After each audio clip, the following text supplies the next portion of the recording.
As I explored the Fade, I felt the presence of an intriguing artifact in the hinterlands. If you are willing, I would like to locate it.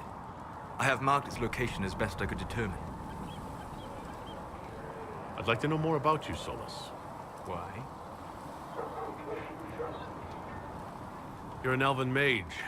Not from the Circle, not Dalish. You're an unknown element.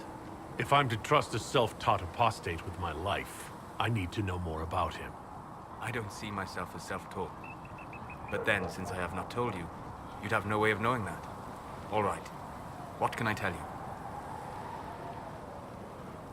What made you start studying the Fade? I grew up in a village to the north. There was little to interest a young man, especially one gifted with magic.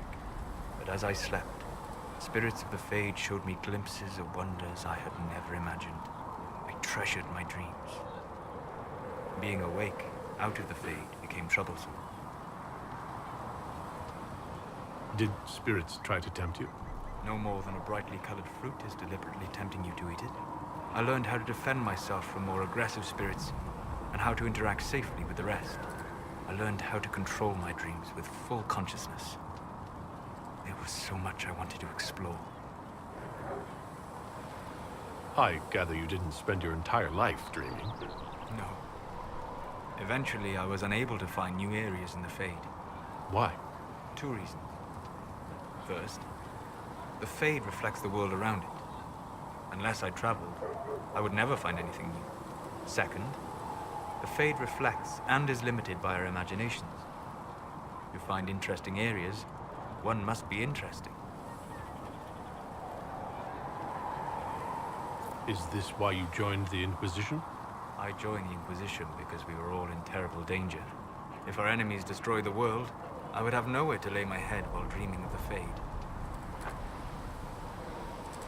The only reason you live your life is to be able to see more of the Fade? Yes. That's no way to live. You train your will to control magic and withstand possession. Your indomitable focus is an enjoyable side element. You have chosen a path whose steps you do not dislike because it leads to a destination you enjoy. As have I. You said you'd traveled to many different places. This world, or its memory, is reflected in the Fade. Dream in ancient ruins, and you may see a city lost to history. Some of my fondest memories were found in crumbling cities, long picked dry by treasure seekers, the best of the battlefields. Spirits press so tightly on the veil that you can slip across with but a thought. Any place in particular? I dreamt at Ostagar.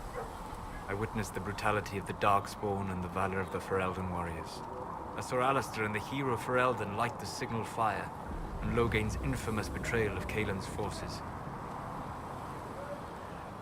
I've heard the stories. It would be interesting to hear what it was really like. That's just it.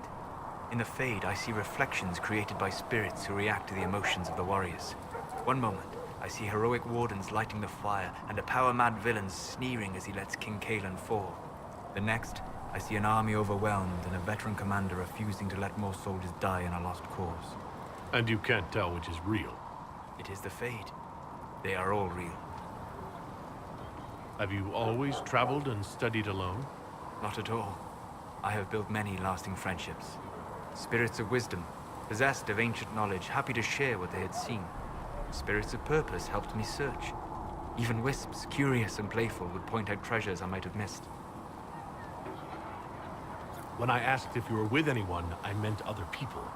Ah, people, as opposed to spirits. We are flesh and blood, so we are real. Is Cassandra defined by her cheekbones and not her faith?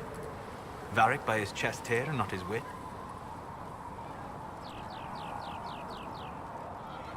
Spirits are bound by their nature. You said it yourself. They're shaped by contact with real people. Just as Liliana was shaped by contact with divine Justinia. As those who serve the Inquisition are shaped by you.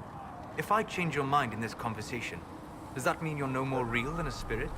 You've thought about this. On occasion, yes. We'll talk later. Of course.